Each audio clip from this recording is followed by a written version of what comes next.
আমি ডক্টর স্নেহাশিস সরকার। গর্ভাবস্থাতে মায়েদের একটা সবার মনে প্রশ্ন থাকে যে যখন আমরা শোবো ঠিক কিভাবে শোবো, যাতে আমার নিজেরও ঘুমটা ভালো করে হয়, বাচ্চারও কোনো অসুবিধা না হয়। শোয়ার সবচেয়ে বেস্ট পজিশন হচ্ছে বাঁ দিকে অথবা ডান দিকে কাত করে শোয়া। শোয়ার সময় চেষ্টা করতে হবে দুটো পায়ের মাঝে হালকা কোনো টাওয়েল বা বালিশ রাখার, অথবা পেটের নিচে বা পিঠের এগুলো জায়গার পেছনে হালকা কোনো ছোট বালিশ বা টাওয়েল পাকিয়ে একটা জাস্ট একটু হালকা উঁচু করে যদি শোয়া যায়, তার মা কিন্তু যথেষ্টভাবে স্বচ্ছন্দভাবে তিনি শুতে পারেন।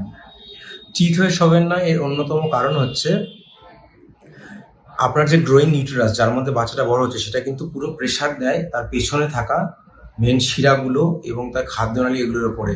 তাতে কিন্তু বমি, খাদ্য বদহজম হওয়া, পাইলসের সমস্যা, তার সাথে বাচ্চা এবং ইউটেরাসে তার যে ব্লাড সাপ্লাই সেটাও কিন্তু কমে যাওয়ার চান্স থাকে। কিছু রিসেন্ট স্টাডিতে দেখা গিয়েছে চিত হয়ে শুলে কিন্তু পেটের মধ্যে বাচ্চা ক্ষতি হয়ে যাওয়ার একটা হালকা একটা সম্ভাবনা কিন্তু থাকে। সেই জন্য চেষ্টা করতে হবে বাঁ দিকে বা ডান দিকে কোনো একদিকে কাত হয়ে শোয়ার, যাতে আপনিও কমফোর্টেবলি শুতে পারেন এবং আপনার বাচ্চাও খুব ভালো থাকে। সুস্থ থাকেন, ভালো থাকবেন।